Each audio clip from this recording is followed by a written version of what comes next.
So as most of you probably know about this kind of already at this point, I'm actually a huge Cleveland Cavaliers fan, and something that I kind of predicted before the season even started that kind of made me get called a madman was that the Cleveland Cavaliers were actually going to be alright this season.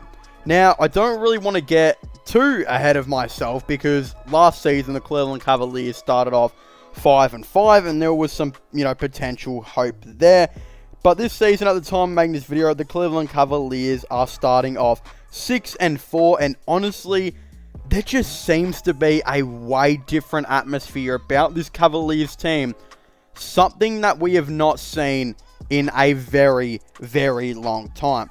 So today I kind of thought, well, why not actually make a video discussing whether or not I think the Cleveland Cavaliers are the real deal. Are they a playoff team? Are they like a playoff team chance? All of that will be discussed in today's video. So I guess without further ado, let's just start off with the obvious that this is not the same Cavs team as last year. Look, there is a chance the Cavaliers do lose some games here and there, and maybe do finish off the season like, 35 and, what even is it now? Like 35-42. Like, there is a legitimate chance that it does happen. Actually, I think it's out of 82 games this season. So, it is whatever. There is still a big chance that they probably lose 10 more games than what they win. And something like that eventually does happen. But at the end of the day, that will still be a better success than the Cleveland Cavaliers 2020 season, where they only won 22 games. This year, though, I still do expect them to kind of remain consistent with what they're doing right now and be a team that, potentially does finish like 41-41. Now, don't expect the Cavaliers to have a positive record.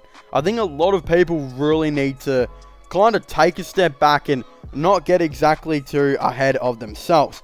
Because currently at the time of making this video, teams like the Milwaukee Bucks, who have had a lot of injuries, they will get better throughout the season. The Boston Celtics have been improving much more. The Atlanta Hawks have been starting to improve a little bit more as well. And even teams in the West, like the Clippers, have started to improve a little bit more. You see the Trailblazers have been okay. The Nuggets have improved a little more. Teams are starting to, get their groove, which I feel like the Cavaliers might lose a couple games. But I just want to start off by saying this, that Darius Garland is an absolute star. He is a phenomenal player. Now, I do have a little bit of an issue with how the Cleveland Cavaliers are using him right now, especially with how Ricky Rubio is on the court. Now, I do really rate Ricky Rubio, and I think he was one of the best pickups in the offseason out of any team. But I think the Cavaliers need to chill with him and Garland on the court. And what I mean kind of by this is that when Garland and Rubio are on the court, it does seem like the usage rate is like Rubio 85% and Garland 15%, which really does suck because Darius Garland, we've seen now in recent games, especially against Toronto, when you give him the ball, he goes off. Before the Toronto game, his usage rate was probably one of the worst on the team. Legitimately one of the worst on the team. And he's a point guard. He's the guy that should have the ball in his hands heaps. Against Portland, there was time where Sexton had the ball so much. We see that Mobley had the ball quite a fair bit. Still with Rubio. Rubio had the ball heaps in the game. He played 31 minutes. And Garland in 36 minutes only really ended up taking 9 shots. And I feel like if he had the ball a lot more, he could have taken around 15 shots and it would have been a lot better. Considering in that game, he was 5 from 6 from 3. That's absolutely insane. I just feel like the Cavaliers got to give him the ball a little bit more. In my opinion, he is the Cleveland Cavaliers' best player. I think there's a lot of issues right now on, Colin Sexton potentially. He's only averaging 16.8 points per game. And you might be like, well, that's still, 2 points more than what Garland's averaging. You got to remember, Garland's averaging 8 assists, while Colin Sexton's only averaging 2 assists per game. So those 6 extra assists factor in a lot more. Not just that, Colin Sexton's 3-point percentage is really down. So I think Sexton needs to kind of improve, but it seems like he's finding a dry spell. But it's not like that's hurting the Cavaliers at all. They've actually been doing really well. I think the other dude contending Darius Garland for the best player on the team is Jarrett Allen. This guy is an absolute freak. 15 points per game and 11 rebounds. I do have this one mate that was telling me all in the off-season, like, he didn't just tell me this once, he told me this multiple times, that Jarrett Allen's contract, in his words, would be one of the worst contracts in the NBA in a couple years. Well, right now, Jarrett Allen is getting paid less than players like, other big name centers rather, and is doing a lot better than them. For example, Clint Capella right now just signed like a $23 million extension, and he's averaging 10 and 11, and his defense is a little down. Well, Jarrett Allen's defense has been way, way, way better, and he's averaging like an extra 5 points per game. It is pretty crazy to think about it. I think, Darius Garland and Jarrett Allen, they're a really good combination. Plus, Evan Mobley, he's a freak at power forward. Now, I do have a lot of issues with him playing center. When he plays center, the Cavs seem to get scored on quite heavily.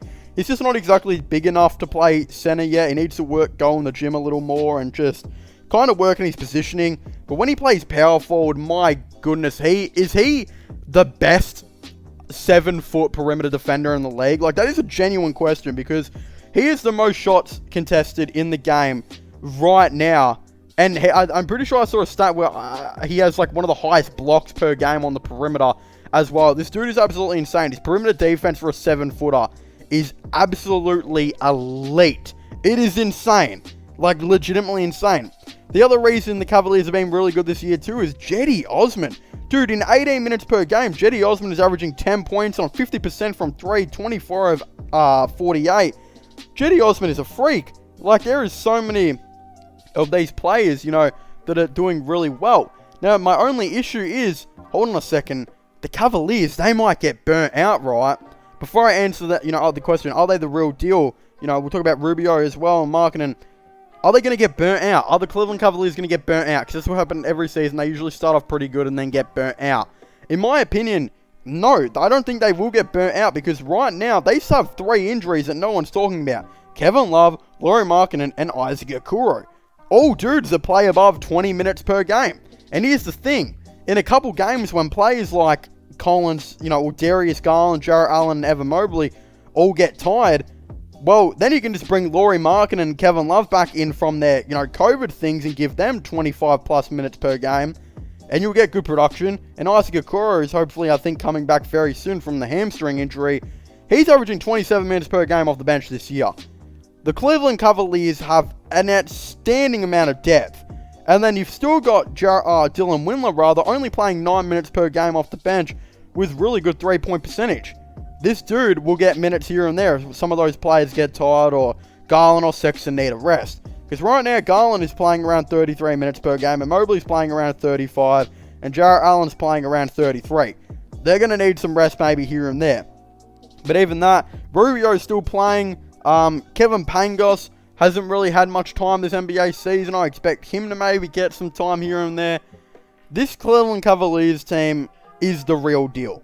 Like, legitimately, they are the real deal, in my opinion. They are a playoff contending team. That is what I believe. Like, genuinely believe that is the case of the Cleveland Cavaliers. I think they are a potential playoff team. Now, will they make the playoffs? In my opinion, no. They're not going to make the playoffs. But are they a playoff contending team? Yes. Yes, they are. They're as good as a chance as teams like Charlotte, Toronto, those 2 teams, Washington, and we'll even go Boston. They're as good as those 4 teams are potentially being a play-in team, if not better. And at the time of making this video, they are a higher seed than what Toronto, Charlotte, and Boston are. That's the reality of things. They will be a contending team for a play-in. I can't see them being worse than Detroit, Orlando, Indiana, and potentially Boston this season. So that's 4 teams. You also look at Washington, who you'd think would start to fall eventually. They have actually lost 2 of their last 3 games. I think they'll drop eventually. I still think they might be better than them, and I still think might be ahead of Charlotte. So hey, where do I rank them? Probably around a 9th seed or something like that. 9th to 10th seed, which is a play-in team. And they will go head-to-head with whoever finishes 7th or 8th, and will try and make the playoffs. and I think are a potential huge chance. So are the Cleveland Cavaliers the real deal this season? Yes. This is the first time they will compete for the playoffs since 2003 without LeBron. Think about that. They've had about, 7 or 8 years without LeBron since 2003 and haven't made the playoffs, any of them. This is their biggest chance to make the playoffs. It's the best team they've ever had without LeBron on it. I think it's going to be a really interesting team to kind of see. Do they try? I still think they might need to trade Lauri Markkanen in the future. I don't know how I feel about him. Probably wouldn't trade Kevin Love because he's actually been alright for the Cavs this year, and it wasn't his fault he got COVID or had a COVID scare or whatever it was. And plus, the bad contracts, you're probably going to have to trade up to get Kevin Love, and this and that probably won't be as good as him, like Gary Harris. I'd just rather Kevin Love in my opinion, but it is what it is. Definitely let me know down below what you guys think about this. Are the Cleveland Cavaliers rather a genuine chance to make the playoffs? Are they the real deal? Are they a playing team? Definitely let me know all your thoughts and opinions on this down below. But of course, don't forget to subscribe to the channel just for all the latest NBA content and NBA news. Of course, don't forget to subscribe to my gaming channel and my IRL/Long channels, which I'll all be linking in the description down below. But as I was saying, make sure to leave a like, subscribe, and comment. And I'll see you guys next time. Goodbye.